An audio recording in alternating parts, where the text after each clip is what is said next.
Hey, welcome to TV Pilot Bootcamp Week 6. This is the last meeting of this session, November 27th, and after this, you should just note that TV and features are swapping days, so this class will now be on moving to Friday from 6 to 8 Pacific, and the Friday 6 to 8 feature class is moving to this slot, Sunday 11 to 1. Here's everything coming up. There's so much coming up. So much new stuff being added all the time.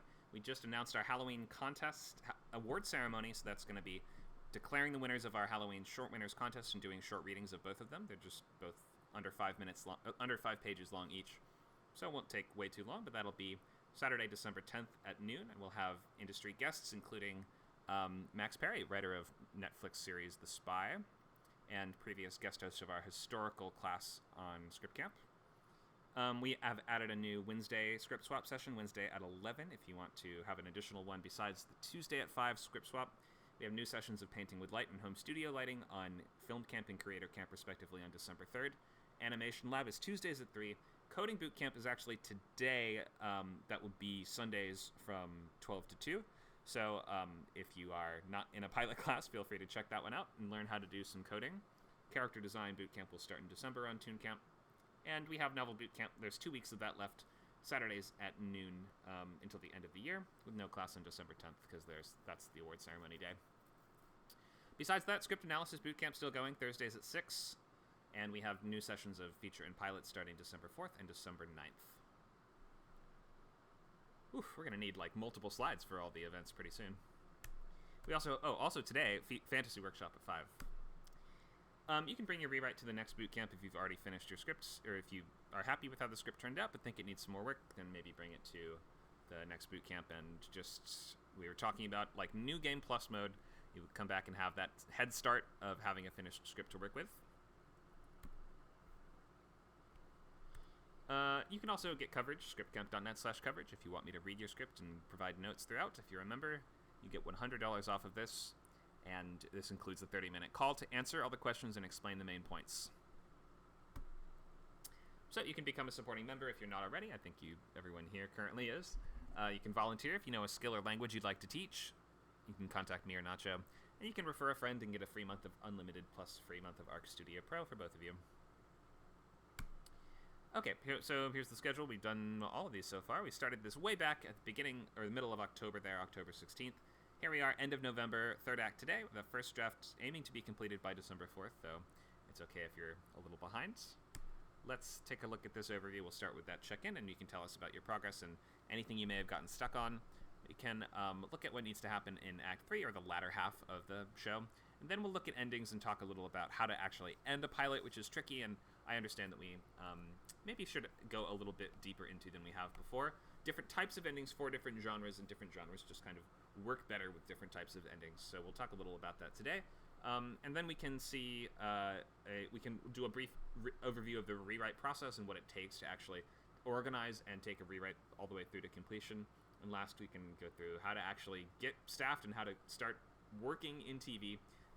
Spoiler, it takes a long time and is not easy. But doing this 6 weeks, writing a pilot in 6 weeks, and continuing to do that, reading and writing and moving on to the next thing, those are the most important steps. So once you start doing that, you got to get those wheels in motion before you can move on to the next steps there. Okay, so we will start with just any questions about last week's pages. You can just give us an update on where you are. Look at this girl miserable at her homework. God, that was me when I was a kid. So you can tell us about your progress and any recent scripts that you've read. That date is not correct. New bootcamp starts August 19th. That was far in the past, but the new bootcamp will be starting first week of December. Okay, so I think we have a limited group today, we could say. Roger, why don't you give us the full update, tell us how it's gone, and maybe anything you've gotten hung up or stuck on, or any other problems you might be having? Hi, Connor. I appreciate that, and sorry if I start coughing. I'm getting over something. So I'm only 6 pages in, which is not. I'm not pleased about that. That's my fault, obviously, because I just really want it to be great. So I think I'm definitely a perfection is the enemy of good type of writer. Has been a problem for me, but which is why this 6 week program has been really still got me a lot further than normal. I just want the opening to be great and see that I'm off on the right foot so I can feel confident proceeding. Okay, is this your first pilot? Actually, Connor, I've been a TV writer for 16 plus years. You have? You're like, you have? I have, but I need to produce. Yeah, I've written on a lot of shows. Oh, can I ask why you're taking the boot camp? Yeah. Now that I'm suddenly self-conscious, because I am not writing enough of my own material, and my samples have not been getting me a lot of meetings lately. Oh, I was always kind of last man in on staffing. It's been a lot more competitive and really, really more than ever the last several years. mhm. And I haven't been working enough. And so I'm like, I heard good things about Script Camp. I'm like, I'm not too proud to go where the resources are because whatever I've been doing, it's not working lately. Hmm. I can't believe this is the first time this has come up. Like, have we never asked about this up until now? That's kind of funny. But great. Okay. Well, I wanted to, go ahead. I wanted to share it, but I didn't want to do it with the other. I don't know. That's all I good. don't know.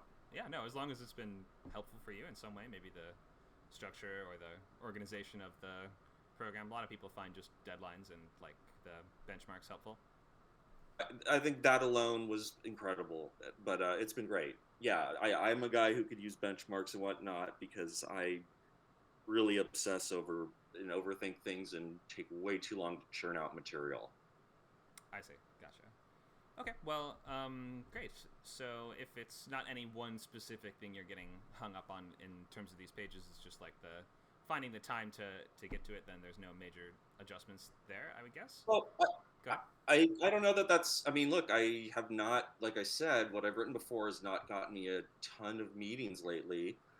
Mm-hmm. So I don't think it's just finding time. Although I've been starting to get up at 5 a.m. this past week and create some new habits. I think Oh, it's okay. also just did I execute well enough? I've read some samples from writers that like Andrew Chambliss, who runs Fear the Walking Dead, and he had this amazing sample like 10 years ago called Chatter, and it's incredible. And it's like the bar is so high for an original pilot that I don't know if I'm hitting it. Hmm. Yeah, the pilots have just become so much more important in the past, 10 or so years than they were before, because this is kind of the only sample that most people want to read nowadays. So, yeah, people do Hmm. look at them a bit differently than they used to, and the bar is quite high. So yeah, but I mean, once you have more, then I'm glad to if you want to bring pages to lab, or if you want to bring pages to, or just like share sections from it. I'm glad to look at specific scenes or acts from the show. But yeah, it seems like you're on the right track at least. And if you've got a full outline that you're totally happy with, then I think that you're in a good spot. I'm not happy with the final act. I think it's just kind of actiony. I'm very happy with everything. I think pretty much before that. I think the final act 5 is kind of, just trying to have a bunch of threads come together and make sense. But other than that, I think I'm pretty darn happy. Okay, well we could look at just Act 5 in the outline phase today if you want. If you think that would be helpful, we'll have the time. Okay, whatever works for you. Thank you. All right. So, is anyone? Let me check. Anyone else in the group? No. Okay. Well, that's our check-ins. Let's move into stuff on ending. So yeah, we've gone over. I think we have a pretty clear idea of structure at this point. For 30-minute and 60-minute. Let me see if there's anything I actually want to go over here. So we've gone over third act already. So looking at finale, let me actually maybe just skip ahead a little bit. So what do we want to do with an ending? Because I think especially if you're struggling with third act or struggling with fifth act, final stretch, then maybe we should just focus on this for today. So a really good ending will do a couple things. The first is that it's going to sort of reinforce the major theme or controlling idea of the work in whatever way. We're going to want to wrap up most of the questions and threads and character arcs while also leaving some of them strategically open in a way that I can get more into in the next couple slides. And last, we want to just sort of showcase the new status quo or return to the status quo that we had before. So if this is going to be a show that we're watching a sort of the machinery click into place that is going to be in place for the rest of the series, something like the IT crowd or community, which is about a fish out of water joining some sort of new organization or group or club or something like that, then the first episode is going to be about getting all those pieces in place so that by the time we fade out, we understand. And every successive episode that picks up after this one is going to have that same setup. So we need to make sure everything is falling in a logical spot that we understand that we can pick it up there next week. And last, you need to sort of just provide a peek at the road ahead. And pilots do this in a couple different ways. A really common way that you'll see nowadays is actually sort of the montage-y ending, where we'll have the characters, they'll be like, all coming together for a family dinner or whatever, and as they're enjoying their, the resolution of whatever conflict they had, in that episode we'll have a brief montage of all the other threads that are still left open. We'll flash to the neighbor's house, and then we'll fade to the weird thing that's buried under the lake, and then we'll, fade to something else, and we'll sort of just show snippets of things that are to come. The many sort of unclosed threads, or unsnipped threads, I guess we could say, that the episode has spent so long laying into place. Let's get more into that, looking at... let's not talk as much about unexpected yet, but inevitable yet. I might come back to this. But so, we can look at endings in terms of your character's goal as, like, you won, they lost, or this kind of ambiguous in-between thing. But in terms of, and like in terms of genre, different genres really favor one of these over the other. We lost is really common in situations where the characters need to stay in the same place week after week. So sitcoms, for instance, are almost always going to be we lost type plots. Something like Seinfeld, which is like, oh, they got a new girlfriend or boyfriend. Are they going to still be together by the end of the episode? Obviously, the answer is no, because then the show would sort of be broken. If it's about people looking for love, they can't be looking for love anymore if they're with somebody long term. So we lost endings are really common in genres where we need to keep everyone in the same spot and not let them get too far away. So comedy, we lost is extremely common. You would think we lost is more common in horror, but it's actually not, because in horror, if your characters lose with the full extent of the stakes as you've established them fully being realized, then the show can't really go on because your main characters are probably dead, maimed, or in prison. So we won is actually much more common in horror pilots, but that the concept of, quote, winning is going to be more like we held off the evil thing for now, or we defeated, like, I don't know, the first monster of 1,000 monsters, and there's plenty more after this. Something like that, where we, oh, did Roger leave? He's trying to fix the stream because he couldn't see you. It was like a black screen. Oh, okay. But I can see it, so okay. I just suggested maybe exit the channel, return, but maybe he's having trouble getting back in. Oh, so okay. Let's see. Maybe give him a second to see if he can join. Okay. Yeah. Maybe I'll send him an invite directly to the channel. See if that helps. Okay. I mean, I could just keep talking, but it just seems silly. Did that fix the issue, Roger? Sorry, Connor. I maybe should have given you a heads up that I was going to try and drop off real quick and come back. Oh, no problem. You're all good.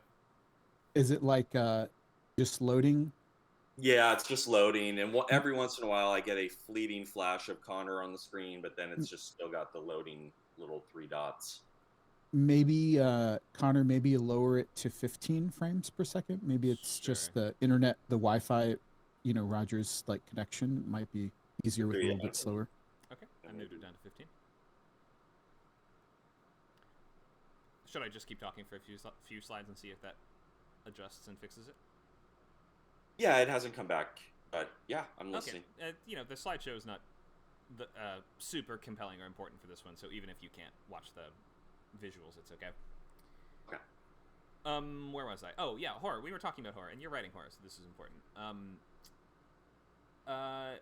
Your characters pretty much have to win in a horror pilot, or else you're going to break the premise almost instantly. Because if your characters lose in something where the stakes are incredibly high, then they're either dead or they can no longer continue doing the sort of show. The Scream pilot actually sort of directly discusses this in its sort of meta way, where you can't exactly do something like a slasher in the exact same way as you would do in a movie, because then the show would be over almost instantly. People aren't going to go back to their normal lives very easily if half of them are dead as of episode 1. So to that end, you have to allow other things to matter. And you have to allow us to invest in other things that are not just, are they going to survive or are they not? You have to give us, like, other plot threads and other fascinating characters that aren't just your main character. TV is so open to ensemble-style writing that you aren't ever able to do in a feature. You can explore many people's stories over the run of a TV show. So in a pilot, you can, like, hint at the sorts of stories that this show would contain. Even if you're not able to like fully explore these side characters, we want to feel like you could, and you want to feel like there is, like, under the surface of the water, like under that iceberg, there are many other stories within this sort of world that are bursting to be told. And like, you want to have, especially in Half Hour, you want your show to feel like, what is it, a soup that eats like a meal. Is that like Progresso or something like that uses that as their slogan? But it's like a soup that eats like a meal. It feels like a full meal, even though it was just 30 minutes long. We should feel like there is bunches and like there are piles and piles of scripts of stories that could take place in this world directly underneath this one. So that's why we want to have a strong, B, C, D type storylines. Really important to kind of build out the world and show that it's not just all about your main character. As focused as we are on the A story and on that really center narrative of the protagonist, the format of TV sort of demands that you have other things going on that are not just, does the protagonist survive or not? Do they win or don't they win? You got to give other people goals that they are working towards, and that we're tracking that progress in our own interesting way for each of the different characters that are there. So, like, depending on the size of your ensemble and the length of your show, you'll have different rooms to do those different things. But if it feels like the story is either we've done all the interesting stuff we can with it at the end of a pilot, then you're in trouble. And we're also going to be in trouble if it feels like there's way too many threads, like we can't possibly even figure out what the next episode would be. So the sweet spot is going to be like, we have a strong A story and then a B and a C for a 30-minute pilot. For an hour long, you have room for more, and you even have room to sort of suggest, oh, that's not quite even a storyline yet, but that might be one later on. So you can like be dropping little clues and little hints of other things that are happening that can, at the ending especially, you can touch on those things again and say, oh, remember this? I wonder what's going to happen with that. Bates Motel is a great example of that kind of storytelling. Let's look at just some different types of genre endings and different things that work well in these different types of shows. So we'll start with procedural, which is maybe the easiest kind of ending to do in some ways, because procedurals are not really about the characters changing drastically or going on huge journeys where they will become a different person by the end. Procedurals, you want to follow the same procedure week by week, and the characters are essentially they might gradually change from season to season or things like that, but procedurals are about setting up a series of tools or toys or whatever you want to call them, and then we say, don't worry, they'll still be here next week. So what does the ending of a procedural usually look like?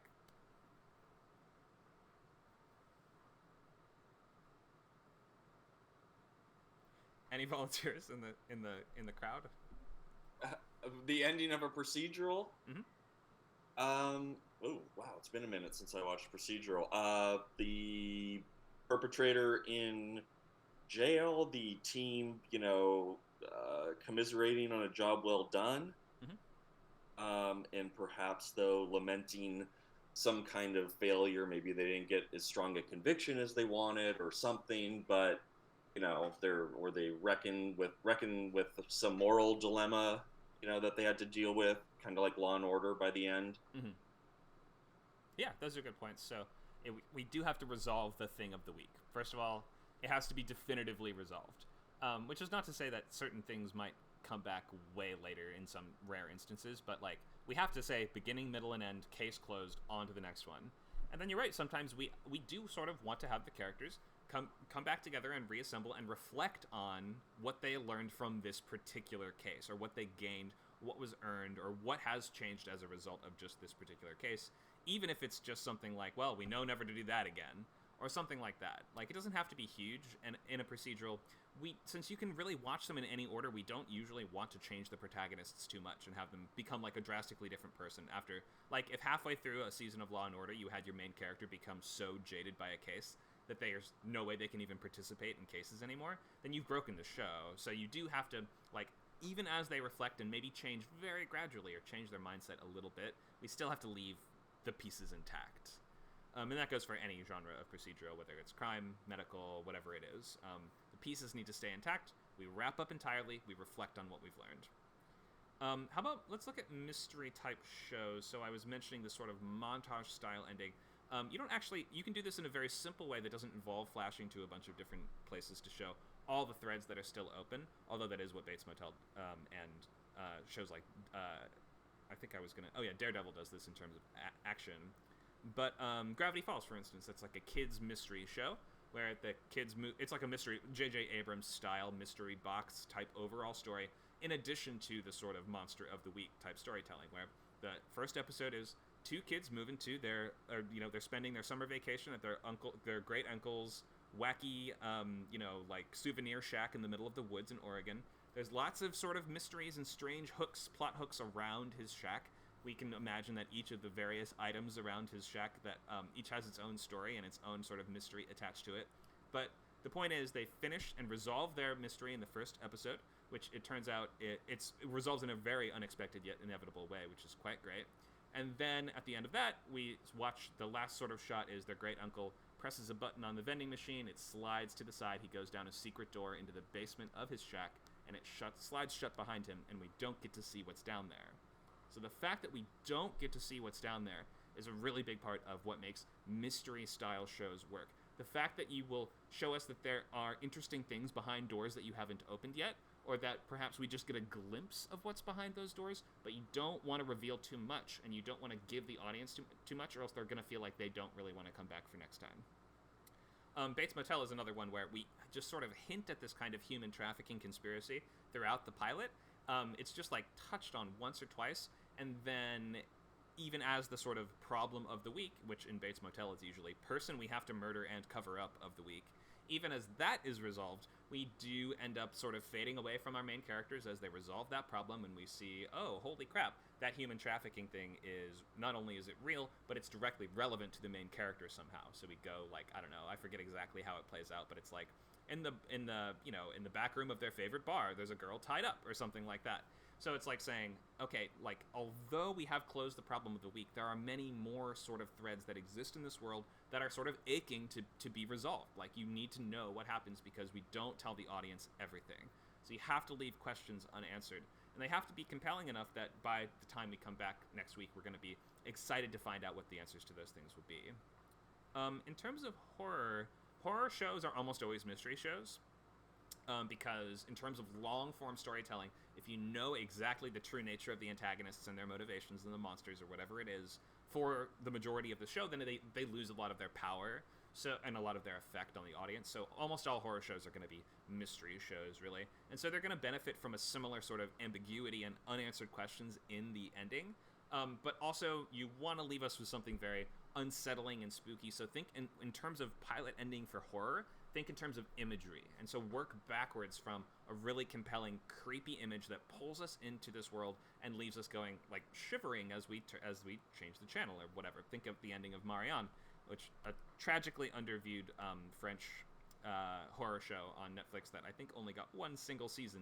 But it's basically about a woman being haunted by a ghost of a witch. And the last shot of the first episode is I believe the main character moves back in with her parents and they start acting kind of weird. The last shot of the first episode, even as we resolve all the things that have come up to some extent, the last shot is I believe the parents carve glyphs into their skin and walk naked into the woods. And that's what we end on. That's like the last shot of the episode. So you want to, it does two things. It's twofold. One is something that leaves some questions open. Why did they do that? And are they working for the witch? Are they possessed? What's going on? So we still have that big question of just, you want to come back to find out what's happening there. And also because we've come to care about those characters, we don't want something bad to happen to them. Or at least, you've really gotten to know the main character and you don't want her to be devastated by her parents being eaten by a witch. But we also just leave on an eerie, unsettling, and kind of unique image. And that's really going to make horror work nowadays very well. As we talked about in our interview with Logan Martin, if you can just show us some things we haven't seen before, you earn a massive amount of points in horror. Sitcom. So I mentioned this. So sitcoms are there's two sort of main types of sitcoms. There's going to be the type with stronger continuity. That's going to be your Arrested Development or your Community or things like that. Actually, Community is kind of a mix of both. But in any case, we still have a sense of continuity and character, strong character change over time and things like this. And the IT Crowd is a similar sort of setup where it's all about getting our main character into the situation and having them realize, okay, I'm stuck here. Or I'm going to choose to stay here in this new sort of world that I've entered. Whether it's a new school or a new job or a new friend group or a new family or something like that. The continuity-based sitcom and comedy show is more often than not going to end with a partnership. So though a partnership has been tested throughout the episode, by the end we realize these people are either stuck together or they're made for each other. Or in any case, despite the difficulties that we saw come up between them, like Wilfred is another great example. Wilfred is about a depressed guy who starts seeing his neighbor's dog as a guy in a dog suit. And this guy in the dog suit starts sort of teaching him how to be a better person and encouraging him to do the things that he's been afraid to do or the things that he hasn't been strong enough to do. And although they bounce off each other and the dog makes him do dangerous, crazy stuff that he almost gets in lots of trouble, by the end we realize, hey, although there were challenges there, we have been a stronger team and we are going to stick together at the end of this. So that's how that continuity-based sitcom is usually going to work. We're going to end with a scene that shows that your main character has accepted their new place in this brand new community, school, group, whatever it is. And now that they are there, we're going to pick things up there next week, and it could either keep things in a very sort of thing of the week, status quo, Simpsons-style storytelling after that, or things could continue to develop. And some shows kind of do split that difference, like Community does it's kind of both. If it's going to be status quo, we have to look back towards the procedural and resolve things a little bit more like that. So with a status quo show, it's going to be like we resolve absolutely everything. And we end up, if we started on the couch, we end up all back on the couch together, and we just sort of have this implicit promise that there's going to be more stories like this that are in store, even if we don't have to do the same thing in a status quo comedy where we're like showing all the different threads that you've left open. You don't have to do that at all, and in fact, if you leave any threads open at all in a sort of Simpsons-style show, then you kind of missed this great opportunity to just tell like a half-hour movie that you really have in very status quo-based writing. So in super status quo shows, you should think of it a little bit more like a movie, like a little half-hour movie where all of the plates you catch all of the plates that you were spinning the entire time. Very gracefully, you bow, and then we roll credits. We're not saying, and tune in next week to find out what happens with that. That's not really important. We understand there will be more situations like this one. In terms of action, something you see a lot nowadays is going to be, and this might actually be something that would work for like the kind of show that Roger's doing. It's like we beat the first sort of I don't exactly remember the pilot of Daredevil super well, but it's like we have your first sort of mini villain or whatever, and as we defeat that villain, we understand, oh, they were working for some way more advanced villain, some major kingpin somewhere. So I believe the final shot, or the final scene, so to speak, of Daredevil is, although he's beaten the first sort of villain of this episode, we see a sort of montage of all the different threads that are left open and all the bad guys that are like learning about, oh, there's this new superhero out there. He's blind and he fights people and he beats them up really good. And we watch our main characters training, hitting a punching bag. And as we're cutting back and forth from that to the various villains as they're like learning about him, they're sort of like, well, we got to take this Daredevil guy down. And we cut back to him wailing on the punching bag. Then we cut back to them and they're like loading up their shotguns. We cut back to Daredevil. He's sort of, what in effect is sort of saying, well, he's ready to take on all of them. Like, no matter what they throw at him, he's sort of saying, bring it on. And that works really well in action style shows with really competent protagonists that we really want to see go head to head with the villains and overcome them in episode after episode, which you better have a very competent hero for an action TV show, because if they're not, they're going to die very soon. So that's just like a couple different examples, usually, and we're all sort of touching on the same thing of, at the end, you need to remind us of the threads that are still open in a compelling and visceral way that pulls us into the show and makes us say, okay, I have to click next, I have to binge the next episode, or I have to come back next week and see how it resolves. Any questions on any of these styles of endings, or any other genres that you guys think have a very distinct style of ending that we could talk about? I don't have any questions, but I definitely think it's helpful that action could also be a potential ending for mine. I could definitely see that. Yeah, I mean, if your main character is literally beating up groups of cultists with her ghost powers, that seems like a sort of action supernatural thriller kind of feeling to it. I would think that we're supposed to think, or I would think that the trajectory of the show is we're going to take down this cult piece by piece, right? Exactly. Yeah.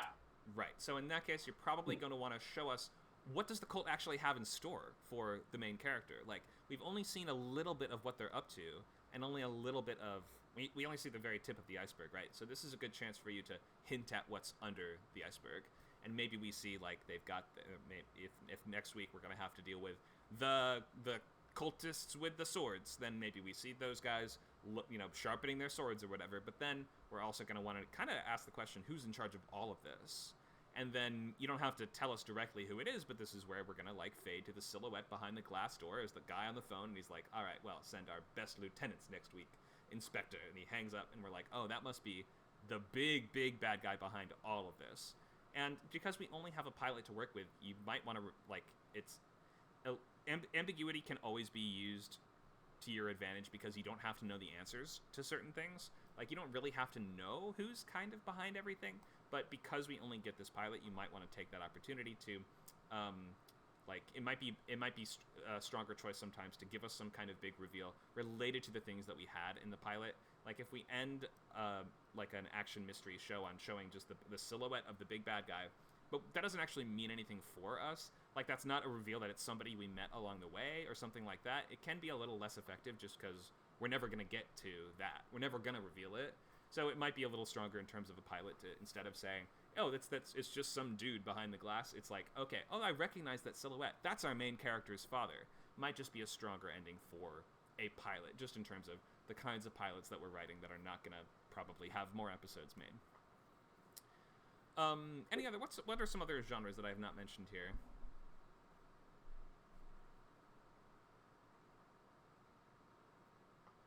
You mentioned romance, right?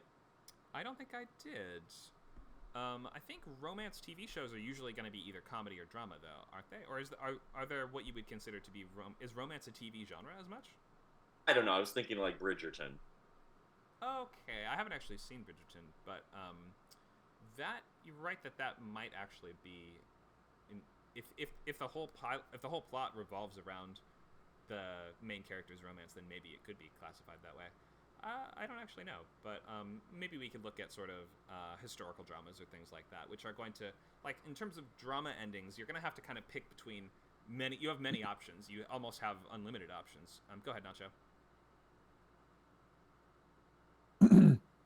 Oh, sorry, you were just asking about different genres, other kinds of genres. So comedy, dramedy. Well, we talked comedy, so dramedy is going to sort of be usually hour long, and that's going to sort of follow some of these same rules as drama, where you can kind of pick whatever you want. Like, dramas are compelling in many different ways. Sometimes there's an element of mystery, in which case one of these other things we talked about might work, where you're going to show us like a hint of something that we have not kind of revealed yet. But more often than not, drama is going to end with a strong character choice and showing a character has changed in such a way that you're representing like the kind of ways that the character is going to change throughout the rest of the show. So if we're going to look at something like, what is it, House of the Dragon, the pilot ends with Rhaenyra, who's the princess. She is named the heir to the kingdom, and the last shot, I believe, is of her face as the crown goes on her head, and she's staring off into the distance as she's like, this is my life now, and I'm going to have to sort of like, I've just set out on a long journey that I'm kind of reckoning with the full implications of, and she's kind of like a bit overwhelmed by that, but is staying as strong as she can, and we understand, okay, next week it's going to be, her life is going to get harder and harder after this, but for now she's sort of grappling with this new responsibility that she's been saddled with. So in terms of drama, it's just such a broad category, either in TV or in movies, that I don't know if there's exactly as strong of a rule of thumb, but I will say strong character choice, strong character, like showcasing the character's transformation is much more important in drama than it is in most of these. Like in sitcoms, characters don't really change that much. It's not really the point. But you can think of drama as like we're watching for the characters, and characters are so much the star of the show in TV in general. But in drama, we want to see how are these people changing and being changed by the things that have happened to them in the course of the show. So you're going to want to showcase for us and demonstrate for us how that person has changed, and leave us on some kind of visual that shows where are they going to go from here, or what new obstacles will they face after this. Rhaenyra wearing the crown for the very first time, she's realizing my life's about to get a lot harder. My life's about to change, and I'm not going to have to deal with, I'm going to have a whole new set of problems after this. So we're seeing the character have to accept new responsibility and kind of grow up a little bit. And that is indicative of the direction that the show is going in general. And the season ends also on her face as she's getting ready to go to war. And she's sort of getting ready to go on that next great step of, first you learn how to be a ruler, then you learn how to fight a war. So we're going to see how this ruler changes over time. So drama, really look at that character change and find a visual way to showcase it for us, and to show your characters kind of new normal, if they have one, some sort of new status quo that they've established for themselves. Other questions on endings or any other genre of ending that I didn't get to that you wanted to hear about or have any ideas about? I'm good. Cool. So let's look just a little bit at unexpected but inevitable, and the ending is the point. So it's really helpful to think of this ending early on, because the ending in a show is kind of the last thing that the people will be left with as they finish reading it, and it's often going to be that last piece that decides, do I want to actually do anything else with this pilot, or do I just want to throw this back in the endless ocean of other pilots? So the ending is the thing that people remember the most, and it can be, you've got to focus on it being so compelling that the person who is reading it is left wanting more. We kind of need to see how you need to be thinking of what's the most extreme that the climax could go to, and work backwards from that. In a lot of genres, it's really helpful to think of what would the finale be, and then work backwards to find out what are the steps that would actually get me to that. And an ending that makes the climax in the preceding 30 minutes or 60 minutes worth watching. So it's helpful to think of what would just an awesome payoff be, even if you don't know what the setups would have to be in order to get to that payoff. Because if you have the payoff, then it's easier to come up with a cool payoff first and then reverse engineer the steps that would take to get there than it is the other way around for a lot of people. In terms of unexpected but inevitable, we have an idea of how we expect it to end, and really your job is to kind of take us there in a kind of roundabout way that we don't exactly expect, or you take us down the crooked path to getting to that spot. And what that means is that we want to still find ways to surprise the audience while still fulfilling the general premise and the thing that they showed up for. So we want to make sure our finale and our climax is actually just providing the main sort of emotional thrills that you have said that this show would contain, and it's the main reason that they have come for this.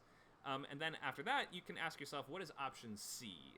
If we have, for instance, let's look at a revenge story. Option A, we can predict the main character finds the person they want to get revenge on and kills them. And option B could be they find them and they let them go.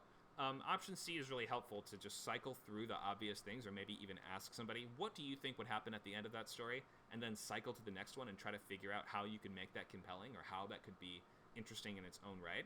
And then try to arrange things so that we get there in a fascinating, different, unexpected way.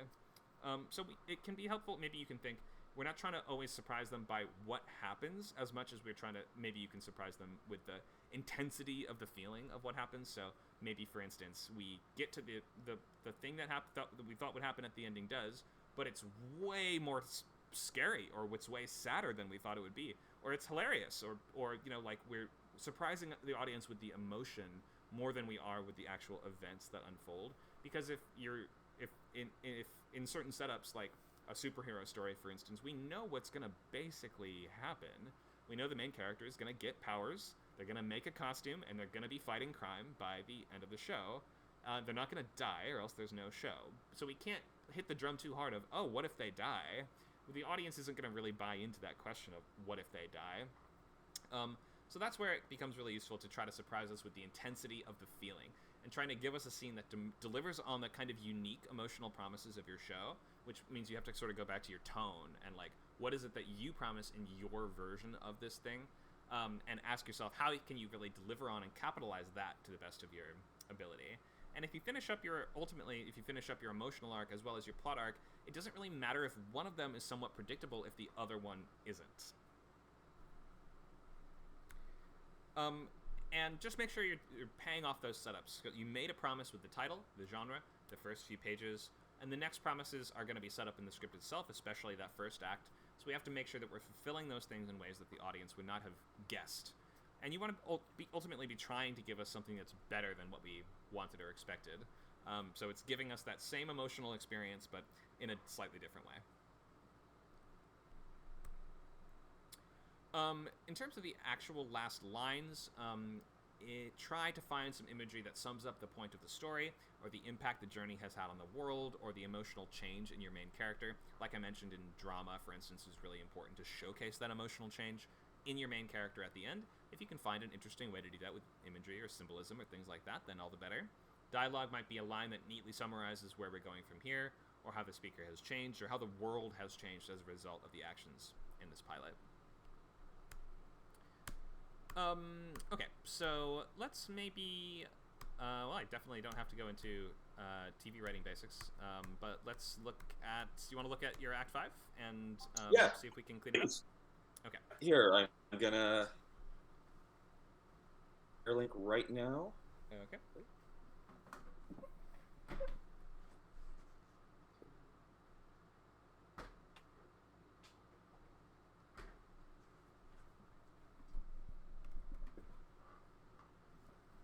And Connor, I believe it is page 13 of 14.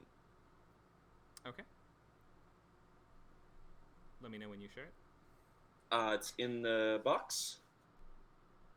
Did you did it send? Oh, there it In is. the chat, I mean. I got it.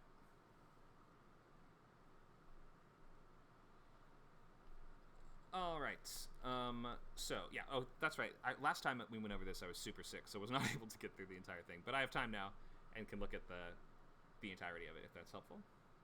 Yeah, sure. If you're whatever you're open to, I'm grateful. All right. You said 14. Yeah, 14 is where Act 5 is. 13. 13. 13. Okay. 13. Let me just remind myself what happened in Act 3. That's right. Okay, so at the end of Act 3,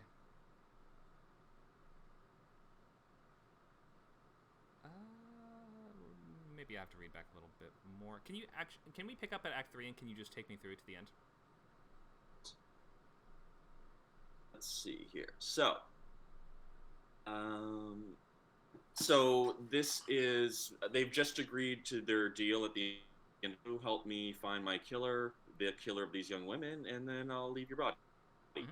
So you talk about the status of that case. He says there was no case. The whole department hierarchy didn't want to acknowledge a serial killer. They had enough at that time with the Zodiac killer, all that, and disappearing runaway teenage girls and hippies were not a priority. So he knows that the bad guy is alive because the fact that he's still alive as a restless spirit proves that the killer is alive. Briggs can feel it. That's right. Okay. Yeah, I took that note. Very good note. Let's see. Thinking about something that her, Bishop said earlier, Larkin wonders if the symbol scratched on the back of the badge isn't to trace it if it's ever stolen. Maybe it's something religious. They're going to go back to the pawn shop guy, and ask if there's anyone who sells occult stuff. It's a little bit of a leap. So they go to that oddity store, and there's a young man Vincent, who runs it.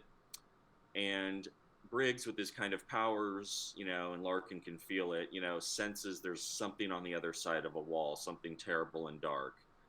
And, Briggs wants to have her confront the young man who runs the place. She's like, no, my power is to break into places. Let's come back that night. Mm-hmm. So they sneak back in that night. They do indeed find a way to get behind this hidden door, and they find a big, scary kind of maybe altar with a blast furnace further down a set of stairs. It's basically a hidden, torture or occult room. And Briggs can sense, this is where I died, or this is where those girls died. I can feel it. Suddenly, the young proprietor, Vincent, tries to strangle Larkin. Out of nowhere, she pulls a gun she didn't even have on her. And it's really Briggs pulls the trigger and blasts Vincent's ear off. He clutches his ear, realizes that Briggs, the ghost of Briggs, is inside Larkin, and Larkin and Briggs are surprised. How does this young man even know who he is? He's been dead for 50 years. And Briggs tries to shoot him in cold blood, murder him. And Larkin and Briggs strain. She's not a killer, and that enables Vincent to escape. It's an all those lost moment. Okay, that's right. Okay, I remember this. Sorry to make you recap it again. I remember now. No, please. It's good for me. Can I ask a question? Does Briggs still see himself as a police officer? Oh, I think so. I mean, I think he's, it's John, what is it? It's Die Hard, McClane, he is hardwired as a cop. But he's okay with being in a criminal's body, using crime to accomplish his goals, shooting and killing the suspects. Like, he's okay with all of that, or does he see that as just part and parcel of being a cop? Is he like, everyone's doing this? This is just how you. I'm just wondering how he. Is there some conflict that's there? Like, does he look down on? Is he like upset that he has to use these tactics, or is he reveling in these tactics? Like, how does he square this with the fact that he sees himself as a cop still? So I always imagined that he was, he was Dirty Harry, he was Bud White from LA Confidential. He was violent. And, it was, everything was a means to an end. He came from a tougher, grittier time, 1970s. And so I always imagined he was okay with, I'm certainly open to suggestions. He was okay with violence, and it's Larkin. Yes, she's a thief, but she's doing it to rescue her sister. She's very religious, very anti-violence. It kills her soul enough that she has to steal. This guy is just inside her with his violent impulses and take no prisoners, methods is horrible for her. Makes her violent. I think she's been a victim of violent men, and her sister's a victim of violent men. So the change by the end is maybe she thinks Briggs isn't so bad, but normally she thinks cops or any strong alpha dog man is threat, is terrible. Right. I would imagine she hates cops, probably. I mean, a lot of people do nowadays who aren't even criminals, so you'd see, I could see that there's a lot of potential conflict between these characters just in relation to the methods they're using and things like this. I guess I'm just trying to figure out exactly where the character's coming from. And if you're saying he's stuck in this kind of Dirty Harry mentality, was he always like a kind of maverick who didn't play by the rules, or was that just go ahead? I think he always was. I do. I think he was a maverick. Yeah. Is that because he thinks the system doesn't work, or he like thinks that the only way to succeed as a cop is by breaking the rules? I think he also thinks the only way to succeed with an institution that has so many rules and guidelines, the only way is to take matters into your own hands. Oh, okay. So I think he felt hamstrung by the department's. Also, he is a good guy who wanted to save these young women, and maybe he had a family member who was kidnapped, or a younger sister, or someone died. That it's kind of his wound is that he lost a young woman or something, and so getting the killer about 50 years ago was his goal, and he was relentless in his pursuit. I see. Okay.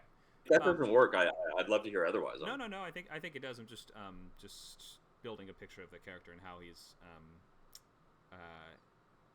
approaching this. I would think if you were now a ghost, you have no real reason to act as a cop anymore, right? So the only reason that he would is if he really believed that he was a cop, or he thought that being a cop was important, or is like a key facet of his identity, or something like that, which it sounds like it might be. I think so, and I think also he's still an investigator. He was a detective. Right. Okay, so he thinks that being a cop is the best use of his skills in some ways. Then, okay. Yeah, I think so. Yeah, using a mix of detective and violence. I think he would tell you that violence is the only is a necessary evil. I see. Got it. Okay, so let's go through Act 4. Let's see. Having just let Vincent escape. Vincent had said something, by the way, that first of all, they discussed the fact that this young man knew who Vincent was, knew who Briggs was, which is, how is that possible? So there must be more people involved. They argue over the fact that Briggs had a gun, and Larkin learns that when she was asleep, he could completely possess her, and he went and took a gun off a drug dealer, beat up a drug dealer, took a gun. And that something Vincent said about his Briggs' old partner could have solved the case years ago makes that their next move. Why would that guy say that? Well, Briggs now has to finally face his old partner, which he does not want to do. He mentions earlier he felt betrayed by him years ago. During the investigation, he didn't stick up for him meanwhile, Larkin's dear father figure, Bishop Monson, walks to her apartment to let her know he's there for her, but there's a menacing intruder inside, and the implication is that the intruder is going to kidnap or harm Bishop Monson. Back with Larkin. Pause for just 1 second. At the end of Act 3, she learns that Briggs has been taking control of her body without her permission, right? Hmm?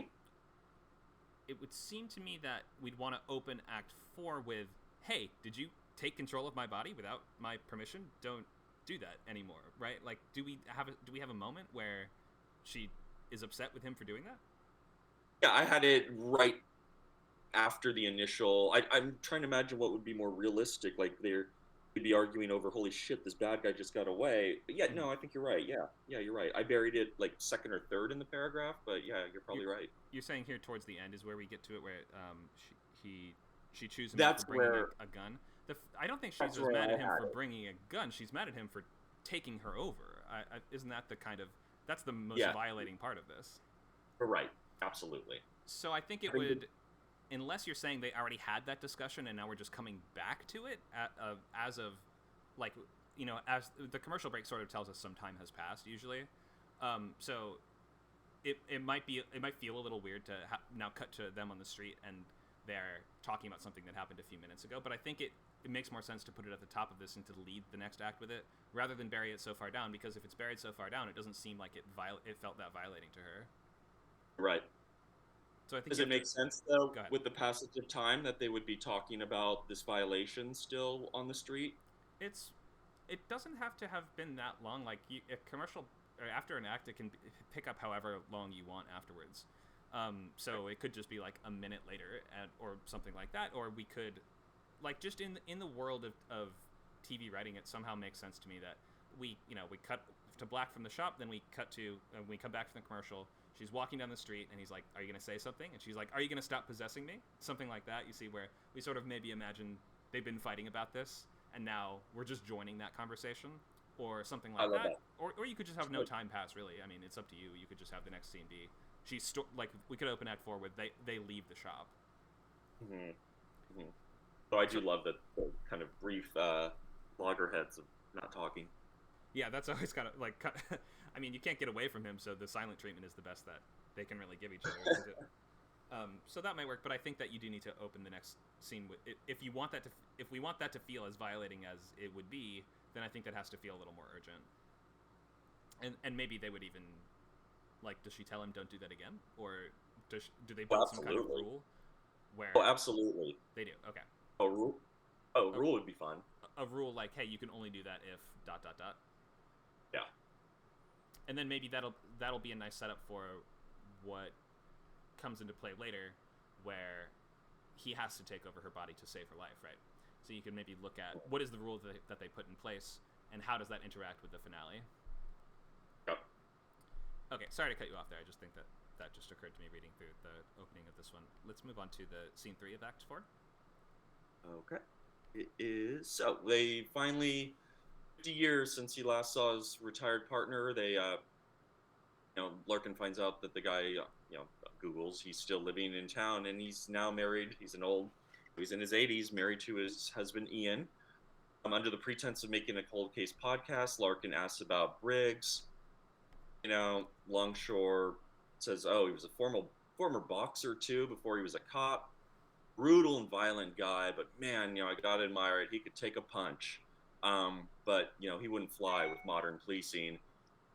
And Larkin, alluding to what that Vincent, that suspect they confronted and shot, alluding to what he said, like, did you know who the killer was? Were you onto something?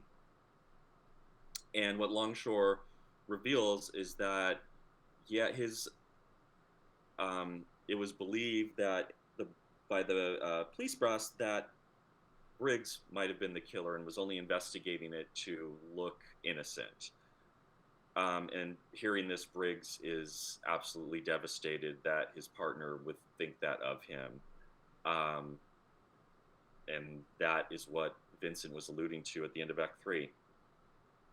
Okay, let me just make sure I understand. So he continued the investigation after Briggs vanished. He even had a suspect, but the higher-ups threatened to out Longshore as homosexual if he continued the investigation. He believes that Briggs himself was the murderer.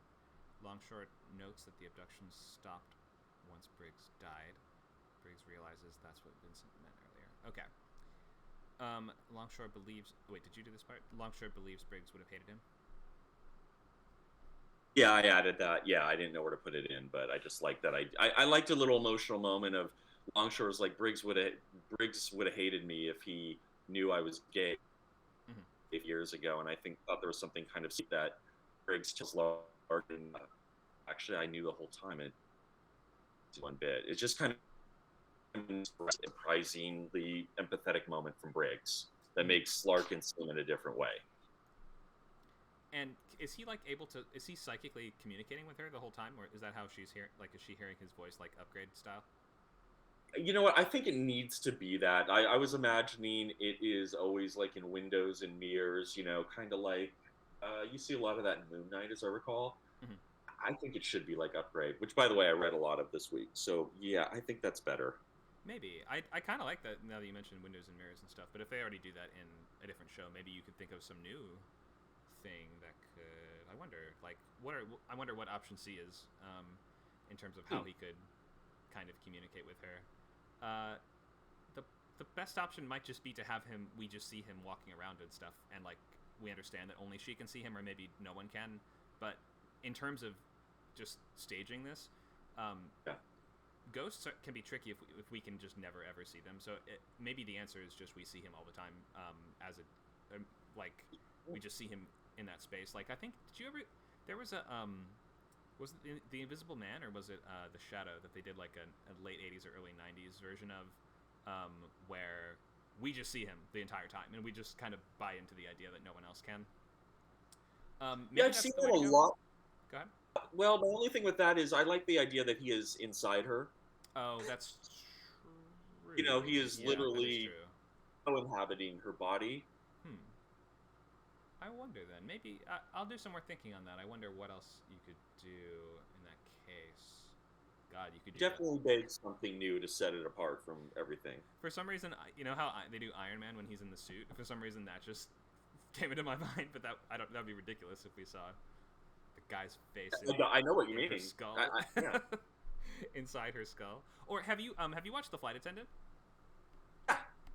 You know how that show does it? That's kind of cool how that show does it. She goes into kind of like a mental apartment with the guy, and they show him there. Basically, she's kind of like hallucinating, if you will. Yeah, it's just like a way of externalizing her kind of mental process, I guess.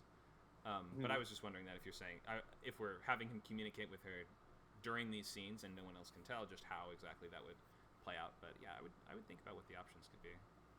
Okay. Okay, so they leave some Longshore. Version of Upgrade. Yeah, go ahead. Oh, me, go ahead. Okay, so yeah, they leave Longshore, and then her phone rings, and it's Vince. It's the serial killer, Vincent. Okay, so Vincent is the killer for sure. He's certainly Briggs's killer. He is. Okay, even though he's very young. Got it. Yes, which they don't know that yet, but I do. Right. Okay. Because he's used magic to make himself young. Yeah. Okay. She owes him an ear. He'll take it from Bishop Monson unless she meets him at midnight. He'll call with time and place. Larkin hears Bishop Monson on the other end cry out in pain. Vincent has kidnapped him. She agrees to meet him, and the call ends. I would maybe just give us like one more little thing here, which would be, I think, and maybe this will just come to you as you're writing the scene, but something like she hangs up the call, and then we get an idea of what her plan of action is going to be moving forward. Or, like, it can be helpful if we end and act like this on a kind of... Well, hang on. Is this your all is lost kind of moment? I guess it is, isn't it? I kind of thought the Act 3 one you had said was the all is lost when the bad guy gets away, but this one's pretty all is lost, too. Wait, hang on. So, end of Act 3 is the midpoint. We have that on here as the midpoint. So, but those are both elevations of the stakes. Yeah, yeah. So if the end of Act 4 is going to be all is lost, this would be a moment where you could... Maybe I'll come back to this. I'm just thinking how you can leave us on a stronger cliffhanger that makes the audience go, oh god, I have to come back and see how this plays out. And that would be something like they decide on some tactic that she's going to take there. Or it could be, I don't know, she decides to... You know what? Let's go through Act 5, and then I'm just wondering what's the one, just like one tiny last thing that's going to make the audience go, oh, this is going to be good at the end of Act 4. But maybe something will pop up. Let's go through Act 5.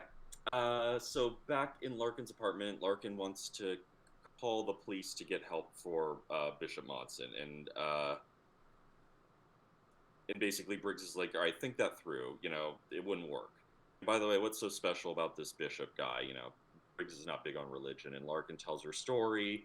This is a quiet scene. You know, she ran away from a Utah, polygamous compound at 16, left her younger sister behind, was on the streets, you know, and Bishop Monson took her in, helped her find a job, you know, took care of her, and was like a father to her. He's the only person who ever looked out for her. And Briggs, in a reverse way, can relate because he never had someone to watch his back, so he could see how that would be nice. You know, his own partner thought he was capable of murder. Meanwhile, they just learn it's not an art collector; it's a boxer.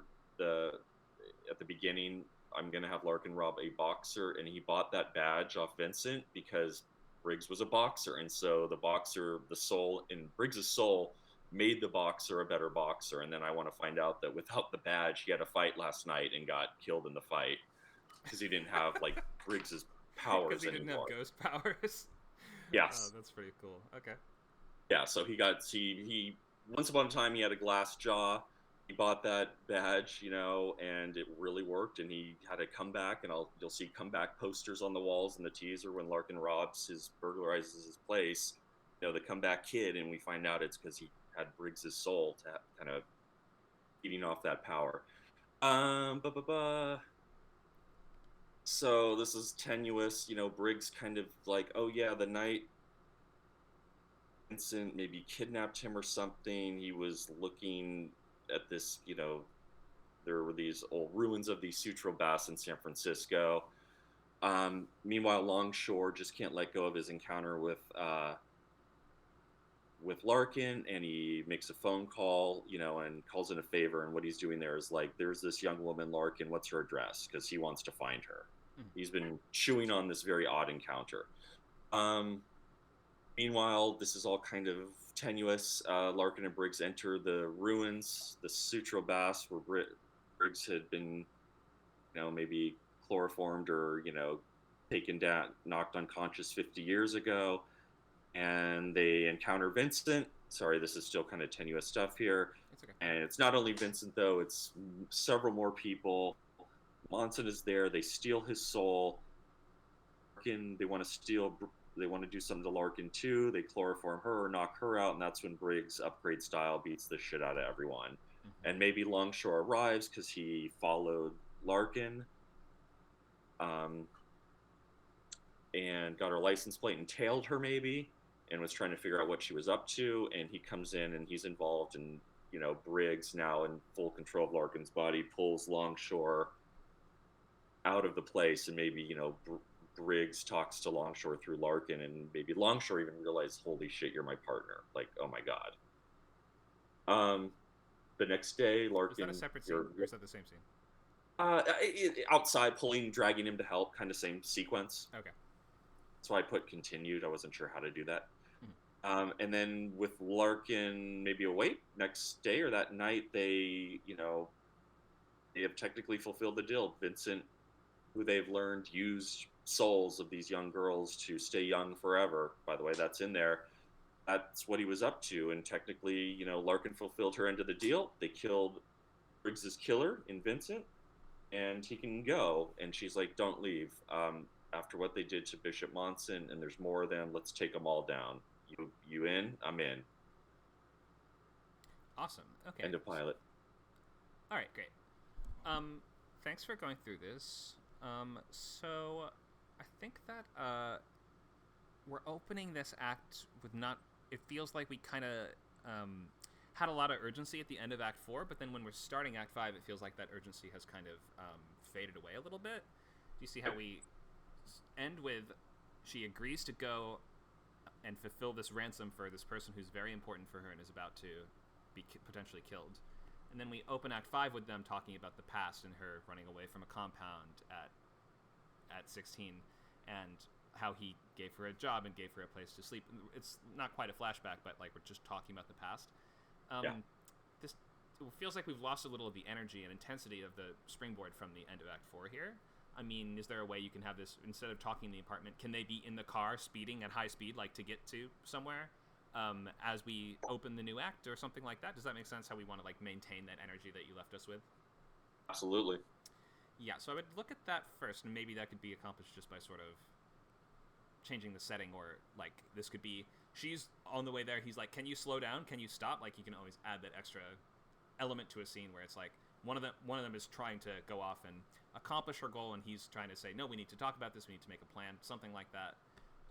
But just that energy that we left with should carry over into this next act. And then oh, sorry, did you have a go ahead? Oh, I said okay, I agree. That's good now. And then Longshore, is this a full page scene where he just sees some girls with backpacks? He lies. I guess no. Okay, if he lies to his husband about what he's up to, then leaves and then calls in a favor. So the favor he's calling in is he's trying to find her address. Yeah, and I think that's what's tricky if she's already driving, or maybe her license plate or something. And because what I imagine is some cop car saw it and told Longshore that was the favor he called in. I'm looking for this girl. Give me your license plate and tell me if you find it. Somehow I thought it would be fun to have Longshore show up at all this. Yeah, it would be cool. I mean, you don't have a very big cast of characters. Your cast is essentially just reduced to your main duo by the end of this, isn't it? Yeah, I mean, did you say I don't have a very big cast, or? Yeah, who else is in the cast besides them? Right. I imagine Larkin's little sister would be a good B story once I write this A story. Mm-hmm. But that just means that there's room to have other people come in and matter, and to make it feel like this is a show that has a lot, like I was talking about in the slides today, to feel like there is a pile of scripts underneath this, or like, you know, there's a whole world underneath this. It might be helpful to have other characters come in and start to matter and interact with the main character more. So I think bringing in Longshore is actually the right idea. I wonder if you could actually just make a call and find someone's car like that, though. Can you do that? I know that's a little bit of a stretch. I wonder, like, and when that's the case, it sometimes behooves you to maybe just go back a little bit and be like, when they leave, he plants a tracker on her car just in case, or something like that, or he gives her something that had a tracking device in it that she didn't know about. You know, like maybe if he gives her some item that could have a tracker, that maybe he does this all the time to follow up, or if he doesn't trust someone, he gives them, you know, he keeps tabs on them. So maybe there's just some little thing. Like, what did they get from him besides information? Did they get anything else from him? No. And I just imagine maybe he wrote down her license plate as she left. Mm-hmm. I don't know if he would have a tracking device. You know, he's an old man now. That is true, but he was a cop. I don't know. He's a cop. Yeah, I would just. I'm not 100% sure he could just find her car just from making a call. That you can maybe get someone's address and get to their house, and you can maybe find out the make and model of their car. But how would he actually find it? I would just. You know, if he got to her house, he could totally just follow her and see where she goes. The only thing is, I think you were right. I gotta start Act 5 with energy, them racing somewhere. Mm-hmm. Or maybe just find out that he's been tailing her and he's behind her. Yeah, that might actually work a little better. Then we don't have to really even show him tracking her down. Like, if it's just sort of a reveal that, oh, there he is, he's tailing her. That might just sort of remove the question a little bit in such a way that I think that might work. I like the moment where he sort of has to tell his husband that he's doing something else and kind of choose to get involved in this. That is a nice moment, but it just might make a little more sense if we just reveal that he's following them somehow. Well, maybe I can reveal he's following him. His husband's like, "Where are you?" And I'm getting the, you know. Oh yeah, that actually, I think that's it. I think that's how you should do it, probably. That because then that's the best of both worlds. Yeah. Okay, so then they go to the Bath ruins. She says we have to protect Bishop Monson, so that's her main goal, and his main goal is, I want to kill Vincent, right? Yeah, or rescue Bishop Monson. Yeah. Okay, so they want two separate things here. Build up to this. Track down the serial killer. Right. Okay, so they confront the cult. It's a sort of soul-stealing ring. The cult kills Bishop Munson and traps his soul. Who exactly does that? I guess probably Vincent. Yeah. Maybe, I mean, we're going to want to see him de-aging himself, aren't we? Oh, that's good. Because if we are to believe that he's been doing this for many years, we're going to want to probably watch it happen. So whatever that looks like, what does that look like, I wonder? Does he get into like a machine, or do they have like an altar, or what's the ritual going on? I definitely imagine an altar, and maybe you... Well, I've kind of lost you. Are you still there, Roger? Yeah, sorry. Did you hear me? I got you back now. Yeah, I hear it now. Maybe, can I suggest to you, we're in a bathhouse, aren't we? I imagine just like sewer tunnel ruins beneath these old ruins. It's barely seen anymore, but it was just a very cool and creepy San Francisco landmark. But it's a bathhouse. It was. I mean, it's almost in a bunch of swimming pools, really, like huge public pools, literally on the ocean. You got to use that somehow. Do we fill the pool with blood from the sacrifice, or do we fill it with black boiling goo and he gets into it and emerges out older, or something like that? But I feel like there's something in the set piece. Yeah, there is. It's just there's like a restaurant now overlooking those ruins and stuff. So I imagine you had to go beneath them, and there was the ruins beneath the ruins. Oh, sure. I just mean in terms of there might be some interesting way to do this with like a spa bathhouse kind of feel, or with that kind of environment. There might be some kind of unique ritual that we can, some opportunity to use that. Maybe like as they kill the guy, blood starts flowing out of all the spigots and all the faucets or whatever they have. There could be some cool imagery there. Okay, I'll definitely look for some. They confront the cult, and yeah, we're gonna wanna. Can I make a note on here? Yeah. Oh, please. Okay, we want to see the de-aging spell. Then they attack and knock out and drug or kidnap her. Or maybe they start to get her soul. They want her soul too? Yeah. Okay. Or I guess they're going to try to remove Briggs, I suppose, right? Briggs takes over her body and beats up the cultists. That's a little tricky. I think Vincent wants Briggs too. Like, this is a cop he killed 50 years ago. What does he want with him? I actually imagine that maybe Vincent was not supposed to sell the badge. He sold it for like $1 million because it really worked for that boxer. Mm-hmm. And maybe the other cult members were like, wait, you sold a soul instead of keeping it, and maybe someone else kills Vincent, or selling that. It might be very convoluted, or it might be cool. That was just one potential thing I thought of. Yeah. So I guess, do they want to, banish Briggs, or do they want to capture him?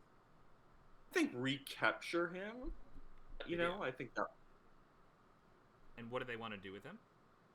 Just have him prisoner again.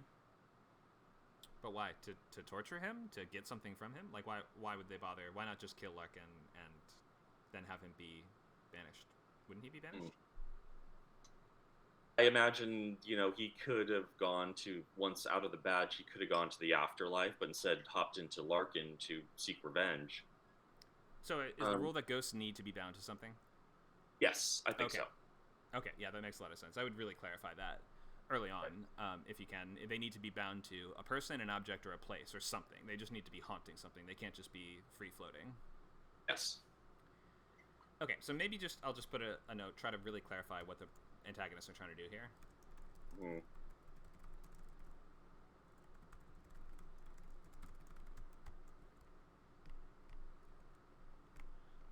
He takes over her body and beats up the cultists. Right, okay. So yeah, this would make sense if they drug her in preparation for the sacrifice or something, and then while she's in that state, he's able to totally take over.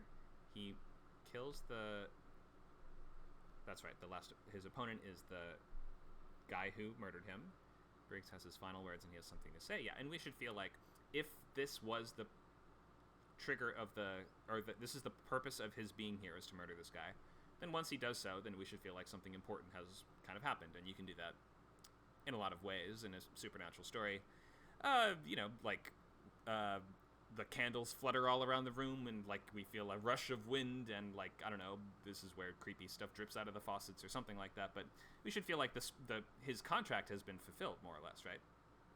Yeah, and maybe the body ages 100, Ooh, 50 years or something yeah. cool. Or what's on the badge? Did you say it was like a glyph on the badge? Yeah, Maybe that could fade away or turn into something else or be scratched out or something. maybe. Just Could show be, that, like, to indicate that his task has been completed. That's cool. Yeah, it's kind of like the burnt cross in Eddie's head in Fright Night, the original.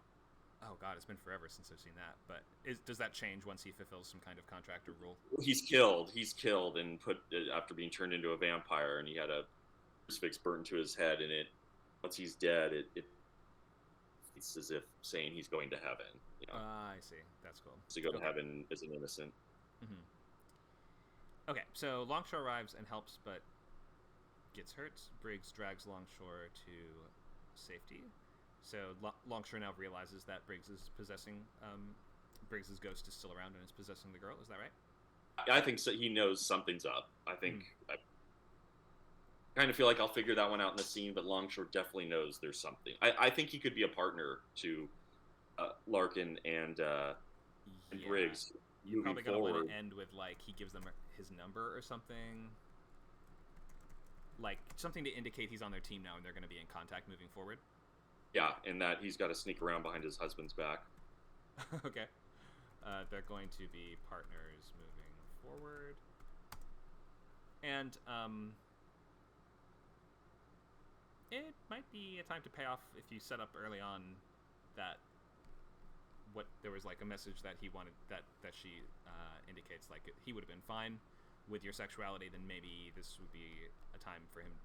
Maybe this could be a moment where he proves, like, he's like, "Are you in there, Briggs?" And he's like, he tells him something that proves that he's the one in there, and that they're gonna work together. They're partners again, aren't they? Like the team's back together. Yeah, the only thing is Briggs still needs to have that thing with Larkin where she's like, "No, don't leave. I want you to stay." Yeah. I think that just we should understand what the relationship with Longshore is going to be moving forward. Definitely. I mean, maybe and that might just require. I think that this is just gonna. Yeah, we already have 2 pages for a big fight scene. This is gonna be another scene after this. This is gonna have to. There's no way you're gonna get that also into this fight scene. So I think that's gonna have to be a separate scene here.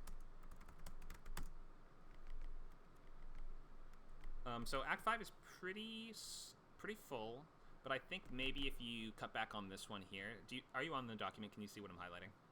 Yes, I am. Okay, so if we cut back on this one here and maybe reimagine this as just like a third of a page scene where he's following her and has to tell the husband that he's doing something else, then you can free up a page for the end, where they bring him to safety and we understand, okay, this guy's going to be our ally moving forward. Yep. And then last, he's going to honor the deal and leave her body.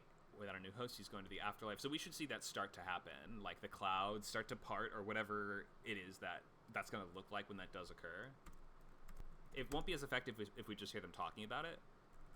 That's cool. Good thought. I think we need to actually see it start to unfold in whatever it looks like. So maybe think of what could it possibly look like. Does a door open up and there's a light on the other side? Do the clouds open up? Do angels sing out? Whatever it is that this would look like, and he needs to actually be like ready to take that step, or else it's going to feel like this was just a manipulation or trick on his part, which you're not saying it was, right? He didn't mean for this to happen. No, I think now he is going to leave, and she's the one who's like, "Wait, I need you to take down these bastards." Right. I think he'd like to stay, but he made a deal and he honors it. He is an honorable man. That's right. Okay. And so how does she stop him from, is it that now that his killer's gone, he is allowed to leave or he has to leave? I think he's allowed to leave. Or he's willing to leave. Mm-hmm. I think he could have left at any time was the deal they made. So I think now he's just, so I think now he is just saying, all right, I'm going to honor the deal. Even though there's more guys out there, I said, we find my killer, we find the killer. Wait, can I ask, if he's been able to leave any time, he's voluntarily stayed inside this badge for 40 years? Well, I'm sorry, stayed inside Larkin. No, he was definitely bound to the badge. Oh, okay. But, wait, so how does he get inside Larkin exactly? When just she maybe, I have it in the script. So I started that she like smudges the symbol or something, which like Oh, breaks okay. the seal. Gotcha. Then in that case, maybe at the end she could fix the seal, or it's just, if it requires her to actually do something, maybe we can use that again towards the end somehow. She like redraws it or something like that, and then I'm not exactly sure. Yeah, the rules now I'd have to see written out to fully grasp them, but if she can actually do something to make him stay, or to allow him to stay at the end, then I think that I was just it seemed a little ambiguous to me over whether he could leave or whether he was going to be forced to leave once this was over. Maybe it should be that like I can't leave. You picked me up. I can't leave.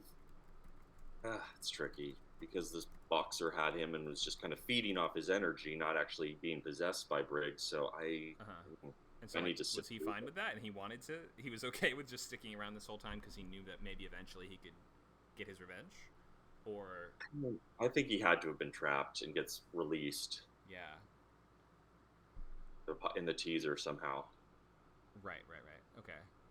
In that case, yeah, I'm not sure what the answer is there, but maybe I'll just write down. Maybe just clarify. Rule: is he forced to leave, or is he only allowed to leave? Because that's just going to change the moment a little bit towards the end. You know, Go ahead. I mean, maybe earlier it's like I don't, I can't leave until you help me. Maybe it's again that's him magically knowing even more. Mm-hmm. But maybe, yeah, I gotta think on that one. Yeah, I think that might work best. I can't leave until you help me. Earlier, Right. I'm just gonna put that at the end just to have that written down. Yeah, I think that works. And maybe if he was essentially kidnapped by an occultist, wasn't he? Or no, the boxer was not an occultist. The boxer just thought it was just bought it. thought it was a piece of memorabilia. Someone told him like he was looking for an edge, and this Vincent somehow heard about. Maybe came in the shop like, you got any crystals or anything Oh that yeah, could like help me? what is it? Uncut My career's, gems sort of thing. yeah, my career's floundering, and Vincent was like, oh, I got something that'll be perfect. I see. Okay.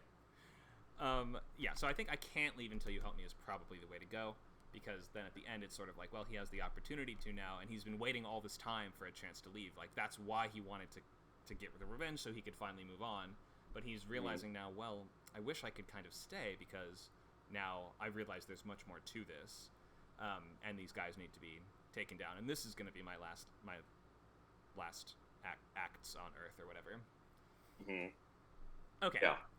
So yeah, that as a through line, I might just go through the outline and just with that in mind, just that will help clarify a lot of things, because I think that maybe just a few of these it seems like are not quite defined fully yet. But that's okay. Now that you, I mean, the fact that you only have a couple pages in allows you to adjust as much of this as you need to.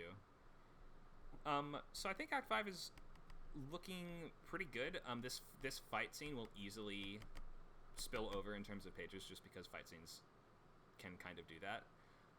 So just I think my guess would be that you're going to be a couple over you might overshoot pages a little bit on this, but not a huge deal for a first draft. Almost everybody does on the first draft, so I wouldn't stress too much about it. I think you're pretty much good on the major points of this. Okay. Was there anything else that we didn't get to, or something that you were still wondering about, or anything that you still are not sure how to crack? I mean, I don't know if maybe you still wanted to talk about the end of Act 4 and what could be a little more energizing, but otherwise, this was great. In terms of Act 5, I'll just say start in motion. So that might be, even if we're at her apartment, she's loading up. Well, I don't know. She's kind of non-violent, I guess you've been suggesting, but this would be the time where she's loading up the guns, right? Right. We're starting in motion, meaning even if they're not literally driving there, and they could be, but even if they're not literally driving there, we understand she's getting ready to go save this guy that means the most to her. You set this up as the person that means the most to her, as her sort of central relationship, so you would think that would inspire a lot of urgency for her.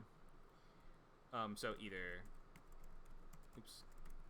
they're on the way, or locking and loading, whatever that means for them. She has to talk to him about how much violence she's willing to use with him. That's true, and it could be that that moment in Upgrade is really great, where he has to give permission to the robot to take over. And in your case, she's a non-violent person, right? So if she's a non-violent person, the way we can kind of end this is like, violence, that's your thing. Like, I'm the sneaky thief. I'm the I have the finesse. I'm the brains. You're the brawn. So if they kind of like, if we can set up in this last act that she's kind of accepting that now, she's like saying, okay, if you're gonna take over, then everything you do is entirely you. It's not me. She sort of like mentally separates from it. That could be a nice moment where she's like, I need this guy to accomplish this task, and or maybe, like, you know how we said maybe she makes a rule? Maybe it's like, you can only do that if I give you permission. Maybe as she's fading away from the drugs or whatever they give her, she's like, go ahead. Something like that might be a nice... That would be kind of a cool... It would be sort of similar to that upgrade moment, but if you set up that rule early on where she's like, I will never allow you to do that without permission ever again. Like, you will never take over my body again. We aren't going to use violence to solve these problems. It's not who I am. Maybe this last act could have a moment where she's like, okay, I need you. Go for it. Yeah, what's really cool is, especially if they've just killed Bishop Monson, you could see why she would do that. Yeah, for sure. So yeah, I'm not exactly 100% sure what to do with the beginning of Act 5, but I'll just say, start in motion. They're on the way to something. You can always do that walk and talk thing where we don't have to just be in one place to have a conversation. You can be in the middle of doing something else, in the middle of driving somewhere, in the middle of, you know, loading up your shotgun or whatever it is, which will just help us feel your main character is now acting with a great degree of urgency and stress, and really needs to make every second count. And then if you even sort of had them on the way in this opening scene, we could pretty much cut this one, have them show up at the beginning at the bats here, and then as they show up at the bats, like, maybe that's where you see, we just glimpse Longshore's car shows up, like peeks out from around the corner behind them, something like that. And then you don't even need a full page for that moment necessarily. I won't move things around too much. Let me put that back. But I don't care. Yeah, that's my thinking on this for now. I think you're almost there, though. I mean, these last couple questions might just be. If you've done this a lot before, then I would 100% believe that you might just solve some of these things in the scenes, and then it might just take a full draft for you to realize where some of those last problems will be. But right now, I think I pretty much get the story.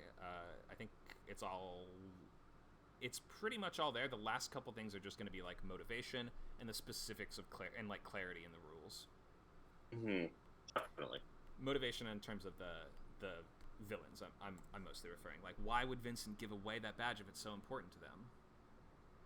And he knew what it was. Right.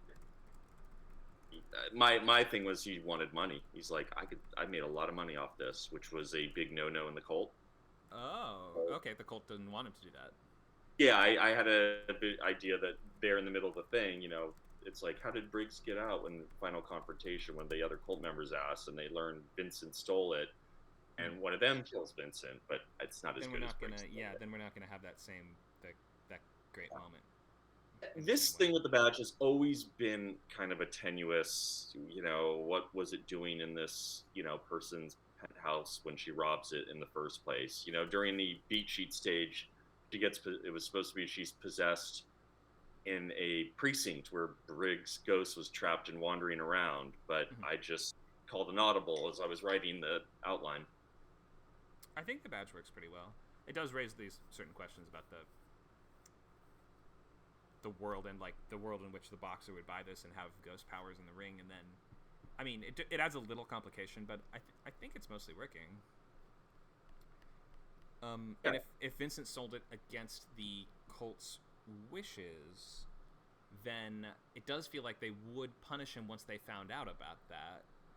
But I think you still need the moment of your main character taking him down, or else it's just going to feel kind of unsatisfying, right? It's almost feels like he didn't even accomplish his task. I don't think his task is get revenge. It's not just have anyone else kill this guy. So the moment where they realize and punish him for that might come up in the scene where they confront the cult in the bathhouse. So I'll just make like a note of that. Maybe they kick him out. They kick Vincent out of the cult. That's interesting. So they banish him in this scene, something like that.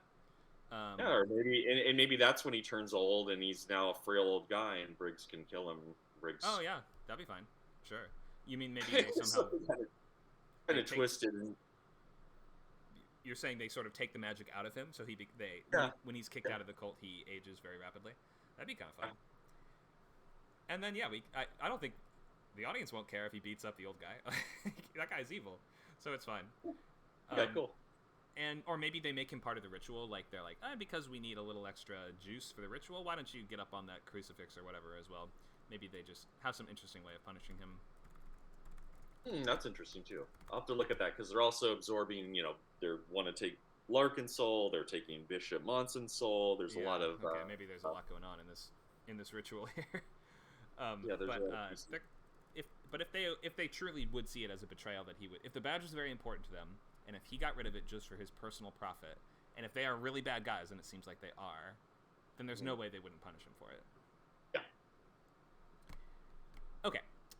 So you've got plenty of stuff. This is almost enough for a movie. I've heard Don't you that think? before. Oh man, everything I do, I hear that. Well, that's okay though. I mean, that is not a bad sign for a feature. That just means there's a lot here, and for an hour-long series, there should feel like there's a lot here. Okay, good. Okay, you weren't saying turn it into a movie. You could if you wanted to. I mean, you only need to add like 20, 30 pages to make it a movie. And you could even maybe use the same outline and just expand it and add little scenes here and there, and it would work fine as a feature. But yeah, so the last couple things to make it really feel like a feature or feel like a show and not feel like a movie will be feeling like there's going to be a cast here. Like you've just limited your cast to just a couple people, so Longshore I think is going to be a big part of making this feel like there's legs for a show moving forward. And then you mentioned the main character's sister. Like, if we can just bring in a few other characters and just maybe meet a few other people, even if we don't get to explore them that deeply in the pilot, just understanding that there's more tarmac for the show to run on after this, I think will be important. Yep, great thought. Understanding that there should clearly be tarmac to run on after this. Imagine there could also be a cop, closing in on Larkin for being a thief. Oh, sure. I mean, most cops don't seem to care that much about it. Like, it'd have to be a pretty determined cop to go way out of their way for a burglar, wouldn't it? Especially in a big city. But did you ever watch? I mean, if it's a high end, go ahead. if it's a high end, I don't know. You're robbing. I always hear about athletes. People breaking into famous athletes' homes and stealing all their jewelry. That's true. That's true. I mean, yeah, if it's a celebrity that got a crime committed upon them, maybe they'd pay more attention to it, or more likely they would just hire a private detective, wouldn't they? So maybe that could work. That's good. So yeah, think of in these last couple scenes how maybe you could do that sort of like we might fade to just show we see Longshore as he's like going back to his house and lying to his husband, but he's secretly like, oh god, I'm gonna look what I'm involved in now. We might fade to just show a couple other things, like follow up with a couple other threads that you've laid in motion in the episode. And then if you even look at something like Fargo, did you ever watch Fargo season 1? I did not. You didn't. Well, I won't spoil too much, but there's one of the major characters, Bob Odenkirk's character, is not really in the pilot very much, but there's a couple scenes with him here and there where, and they're not even in the script of the pilot. You can tell after they cast him, they added those moments to just be like, remember this guy. This guy's going to be important and matter later, which I feel like is a good way to build out an ensemble. Even if we barely do anything with them, just give us a character that feels like they can matter and be important, and have them. We just want to feel like, okay, there's potential B and C stories for later episodes. What character was it? That was Bob Odenkirk's character in Fargo. Okay. He's a sheriff. I forget the character's name. Okay, so that I think you're very close on this. And if you've already started pages, then you should be good to go. You might just have to kind of adjust a couple things in this last act here, and just make little notes of what to clarify in terms of rules in these scenes. But yeah, this looks like it's in good shape to me. Oh, cool. Awesome. I really appreciate all the time and notes. Sure, of course. So the homework for next time was just to finish the draft of the pilot. For you, just take your time, and I mean, you have the architecture in place. You have the whole skeleton of this thing. Now it will just come down to write the best version of it that you can, and then maybe either just you could go through the next boot camp with this, or you could maybe do a swap or a table, maybe do a table read. We have those every week, and Yeah, oh, definitely. and that would just be a good way to get those initial impressions, make sure everything's adding up and making sense. I will do that. Cool. That's going to wrap up this boot camp. Thank you so much for joining us. I'm glad that you have gotten some good stuff out of this, and maybe the deadlines are helpful for you. Hope that you stick around and keep contributing, keep participating in our many different events and community things going on here. Oh, I will. We have plenty of other classes too if you have any interest in coding, learning other languages, creation of home content, filmmaking like cinematography. We have tons of other classes, so feel free to drop by for any of those, or novel writing, which I'm doing for just 2 more weeks, but we'll be starting a new session of next year. Any last words, last thoughts, last questions before we wrap up this camp? Anything you'd want to see in a future one? Any topics that we didn't get to that you think we should probably include, or anything like that? Not in the TV. Great. Okay. Well, we're adding new stuff all the time, and always kind of like trying to update these classes and keep them as current as possible. So, especially because you have experience writing on shows and things like this, if anything comes up or you think of anything that we should include or that we didn't get to or cover enough, then feel free to let us know. All right, thanks, Roger. For some reason, I think your mic dropped out, so I'm not able to hear you at the moment. But we are going to wrap up now. And later today, we have Fantasy Group at 5, and plenty of other stuff coming up. Sundays are a busy day. There's Code Camp that goes on for another hour, I believe. And then we have Table Read at 2 p.m. Okay, thanks so much for coming. We'll see you at your next Script Camp event.